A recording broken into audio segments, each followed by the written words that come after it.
crypto-monnaie Floki Inu. Après les églises, c'est ce domaine qui peut être tokenisé. Je ne sais pas si vous êtes déjà au courant ou pas, mais ne vous inquiétez pas quand on va en parler tout de suite. Et ce n'est pas tout. Nous allons aussi parler du Singapour et Brésil. Donc si tu veux en savoir plus, continue, ok? Salut! Ici, c'est la chaîne crypto-monnaie et investissement. Et sur cette chaîne, parlons de deux thèmes, les crypto-monnaies en général et quelques business en particulier. Alors, si ces deux thèmes vous intéressent, n'hésitez pas à cliquer sur s'abonner, activer la cloche de notification pour ne rien rater toutes les vidéos d'urgence. Et prenez place, car il y a de la place pour tout le monde, y compris vous, quelle que soit votre position géographique. Ok? Mille merci à tous ceux qui sont déjà abonnés, qui me des commentaires et qui partagent mes vidéos. Grâce à votre contribution, nous sommes déjà à plus de 7200 abonnés. Et je vous dis merci du soutien. On va dans le but. Mais oui, on n'a pas cliqué sur s'abonner, c'est fait. Ok, c'est parti.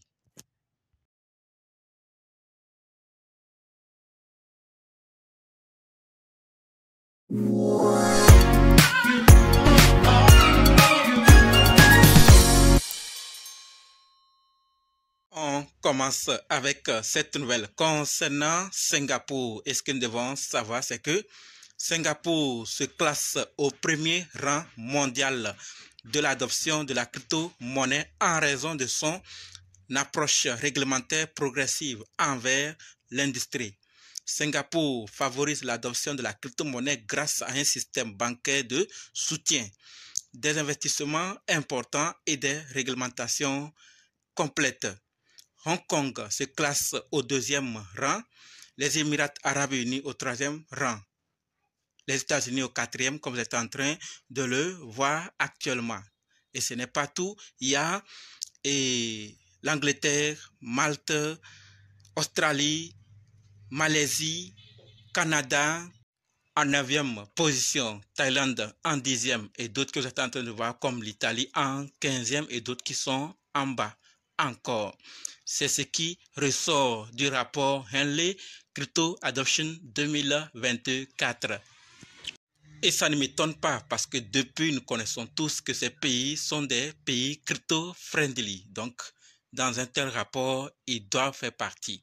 En première position, ça ne surprend pas. Et il y a d'autres aussi, pays qui sont en bas, qui vont aussi mettre des mécanismes en place. Et après, venir dans le top 10 aussi, et voir dans le top 5, et voir même les premières places. Parce que tous les pays ou plusieurs pays ont compris que cette technologie, ce système de paiement peut arranger et a beaucoup d'avantages dont on ne peut pas négliger. Et c'est la tendance. Plusieurs sont vraiment en train d'aller vers là et l'adoption continue. Donc ceux qui se positionnent très vite vont prendre leur part du gâteau et aider plusieurs personnes à s'intégrer. Donc les pays qui ont déjà compris sont en train de se préparer. C'est l'avenir qui va juste nous confirmer. C'est ce que je voulais partager par rapport à Singapour. Maintenant que nous sommes informés, parlons de la deuxième nouvelle qui concerne Brésil. Et par rapport au Brésil, ce que nous devons savoir, c'est que Charles Hoskinson, fondateur de Cardano, prévoit de créer un réseau social décentralisé au Brésil suite à l'interdiction de Twitter avant aujourd'hui X. Alors que le Brésil a réduit au silence nos frères et sœurs sur X, leur travail restera et comptera pour nous tous. J'ai hâte de recruter beaucoup de Brésiliens pour nous aider à construire un réseau social décentralisé.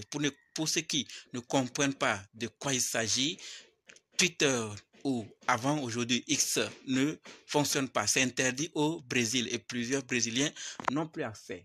C'est suite à ça que Charles Hoskinson, fondateur de Cardano, veut créer ce réseau social décentralisé pour les aider dans leur activité.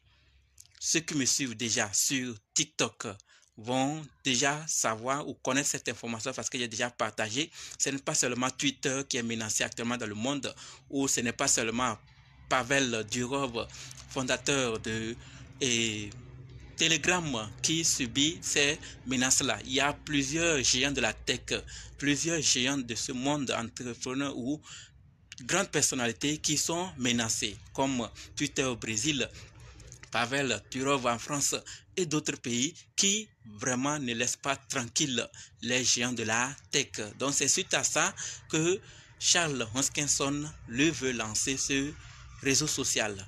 Est-ce que ça va aboutir? Est-ce que ça va vraiment aider les Brésiliens? personne ne sait. Pour le moment, c'est ce qu'il prévoit faire. Est-ce que le gouvernement brésilien va très vite s'entendre avec l'équipe de X pour que ça puisse continuer ou c'est pour toujours? Personne ne sait. Tout compte fait, c'est l'avenir qui va confirmer tout cela. C'est ce que je voulais partager par rapport au Brésil. Si vous avez quelque chose à dire, les commentaires ne sont pas désactivés. Maintenant que nous sommes informés, terminons avec cette troisième nouvelle qui concerne Floki Inu. La nouvelle que nous devons savoir concerne ce projet de l'écosystème de Floki Inu qui est token Phi. Comme je l'ai dit en introduction, après les églises, c'est ce domaine qui peut être tokenisé. Il s'agit de la faune et de la flore. On nous dit clairement, la tokenisation via la blockchain pourrait révolutionner la protection de la faune sauvage en transformant les espèces menacées en actifs numériques. Cette approche offre transparence, incitation économique et engagement communautaire dans la conservation de ces espèces menacées. Nous savons tous que les humains cohabitent avec la biodiversité, les plantes, les animaux, les insectes, les récits plutôt, et tous les êtres vivants de cette planète. Et nous avons constaté que les niveaux sont élevés maintenant. Les niveaux d'urbanisation sont élevés, de développement également.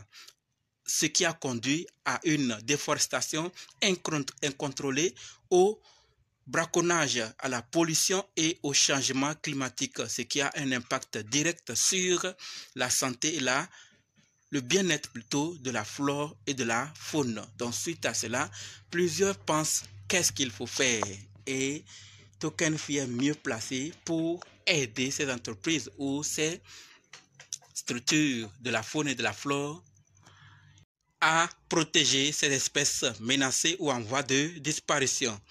La tokenisation comme solution pour la protection de la faune et de l'environnement. Donc c'est ce que plusieurs préconisent actuellement, et Token Phi, comme je l'ai dit, est mieux placé. La tokenisation fait référence à la conversion de tout élément physique en élément numérique via une blockchain. Dans le cas de la tokenisation d'espèces menacées, le processus consiste à reconnaître les espèces menacées et à identifier chaque animal ou plante comme un jeton unique via une blockchain. Selon la région, la tokenisation des espèces menacées est un défi de taille en raison du grand nombre d'espèces et du nombre d'êtres qui constituent une menace pour chacune d'elles. Cependant, certains projets ont été prouvés qu'une tâche de grande envergure peut être accomplie. Donc, il y a des fonds qui ont été lancés, des conférences sur l'environnement de partout, et voir tokeniser ce domaine pourra aider ces espèces à vivre. Au moins, avec ça, ça pourra quand même rappeler et aider vraiment à conserver les espèces menacées. C'est ce que je voulais partager par rapport à Floki Inu, particulièrement Token Phi, et la tokenisation de la faune et de la flore, l'environnement de façon générale. Nous voyons clairement que presque tous les secteurs peuvent être tokenisés. Si vous voulez vraiment le faire, pensez à travailler avec Floki Inu ou d'autres projets que vous trouvez dignes de confiance pour mieux conserver vos éléments. D'ailleurs, si vous connaissez d'autres projets à part Token Phi qui ont du potentiel aussi, partagez dans les commentaires pour qu'on puisse aussi apprendre grâce à vous.